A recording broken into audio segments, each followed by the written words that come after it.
تو اگر وہ ڈسٹنس کر لیتے ہیں تو پھر آپ کہہ رہے ہیں کہ یہ ٹرائل سے بچ جائیں گے.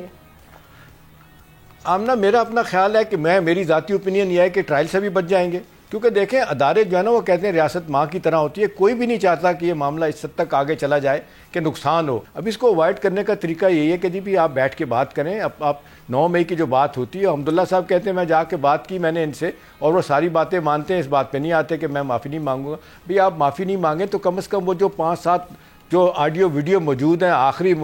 آئی تھی ان کی شفقت محمود صاحب وزیر تعلیم ہے، بڑا واضح طور پہ ان کو کہا جا رہا ہے کہ جی بانی پی ٹی آئی نے کہا ہے آپ نے ہر صورت میں پہنچنا ہے ادھر جناح ہاؤس میں. تو انہوں نے پھر کہا میں نے خود سنی ہے، آپ کو نکال کے دیکھ لیں کہ سوسائڈل پاتھ پہ آپ جا رہے ہیں، یہ ریاست پہ حملہ کی بات ہوگی، کوٹ ان کوٹ بتا رہا ہوں، کسی صورت میں کامیاب نہیں ہوگی اور میں اس کا حصہ نہیں بنوں گا. آمنہ وہ آج تک اپنے جا کے گھر میں بیٹھ کے اس پہ انہوں نے بات نہیں کی. تو میرا نہیں خیال ہے کہ 250 اپنی جس کو کہتے ہیں چھاونیوں پہ جا کے آپ حملے کرنے کے بعد نہ صرف اس کو کہ میں نے نہیں کیا، اس کے بعد آپ کہیں فالس فلیگ آپریشن ہے، آپ ڈیلی ٹیلی گراف میں آرٹیکل لکھیں ہیں، گارڈین میں لکھیں کہ انہوں نے خود کروایا. تو میرا خیال ہے کوئی نہیں مانے گا. اور میں ایک آپ کو بڑا واضح طور پہ بتا دوں آمنہ، وہ کہتے ہیں ہمیں آپ نے بہت بدنام کر لیا ہے، آپ کے یوٹیوبر یہ وہ لوگ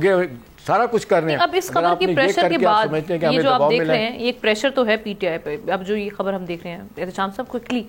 تو اس کے بعد آپ سمجھتے ہیں کہ کچھ نرمی پیدا ہوگی، فلیکسیبلٹی مزید شو کروائے گی پی ٹی آئی؟